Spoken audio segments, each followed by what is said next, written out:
So I've touched on it a couple times in past videos, and I want to touch on it again. Celestial spin. So what causes celestial spin? I'm talking about like a planet or what have you. And you could take the same theory and explain why certain planets don't spin.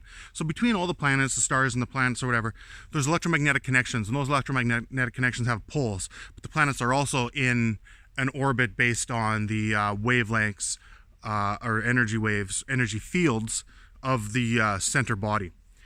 So what creates the actual spin is the energy at the core. The energy at the core of a planet, let's take Earth, naturally wants to get away from itself. So that's what creates like the waves, the linear waves that we see on Jupiter, for example, and the jet streams. You could break that down too and whatnot, and they change as the core changes as well.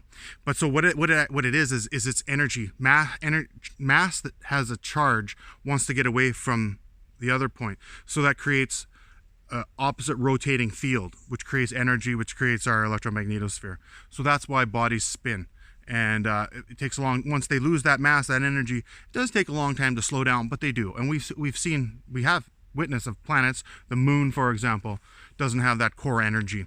The moon's its own case, where you could say, you know, there's light detection of oxygen and other things and whatnot there.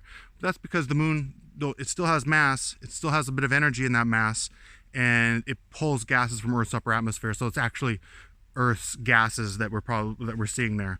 And then that comes down to, again, on my theory of the gas-powered star, how the star is actually fueled through these electromagnetic connections, which is just gravity, and they pull gases from Earth's upper atmosphere, which then break down into hydrogen, helium, and whatnot. So that's how the star's fueled. And that's why it's dimming.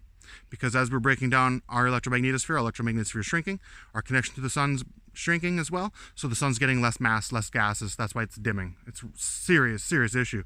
And those gases actually create a field. They neutralize the particles that are coming from the sun, because the sun's always putting off these highly energized particles, and the water is attracted to that. It neutralizes it, and this creates, you know, it can create rain, whatnot, and storms and stuff like that. So yeah, that's that.